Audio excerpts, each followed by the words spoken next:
In this video, we will talk about cancer immunology. As we know, that immunology is the branch of biology that deals with the study of immune system, whereas cancer is a group of more than 100 distinct diseases that are characterized by the uncontrolled growth of abnormal cells in the body.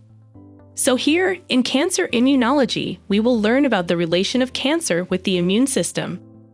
For over 100 years, there was considerable controversy about the role of the immune system in cancer, and particularly whether individuals made immune responses against tumor cells like it does in case of any parasite or bacterial or viral infection. This question arises because of the fact that bacteria and viruses, which can be effectively recognized and controlled by the immune system, consist of a variety of foreign proteins, or we can say antigenic determinants, that are capable of initiating immune responses against them. Tumor cells, on the other hand, differ only slightly from normal cells.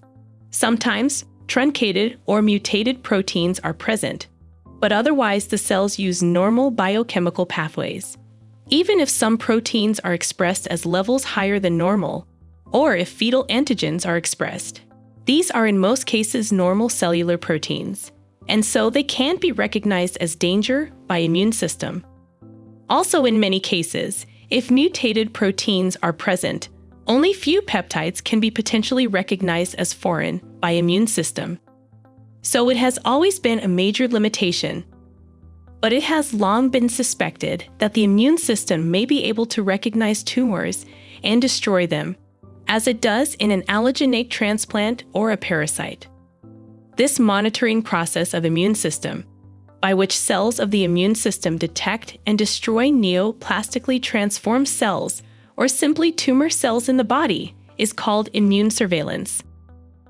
But a number of findings indicate that immunosurveillance against tumors is not one of the primary tasks of the immune system, as patients with severe immune defects, such as HIV, do not exhibit an increase in the most common cancer types, except they have an increased incidence of virus-associated tumors only, as such patients are more prone to infection.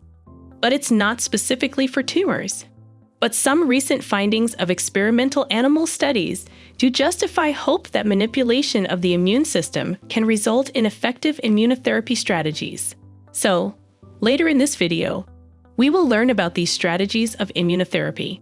But we will start our video lecture by discussing tumors related to immune system, mainly lymphoid tumors, in which we will learn how genetic alterations and interactions with pathogens lead to tumors of lymphoid cells. After that, we will discuss what are the tumor antigens with their different types. Then we will look at some escape mechanisms that tumor cells adopt to avoid immune responses. And lastly, we will learn how the immune system can respond to tumors and how this knowledge is being turned into new tumor immunotherapies. So without wasting time, let's dive in. Don't forget to download our apps so you can watch our video lectures anytime, anywhere.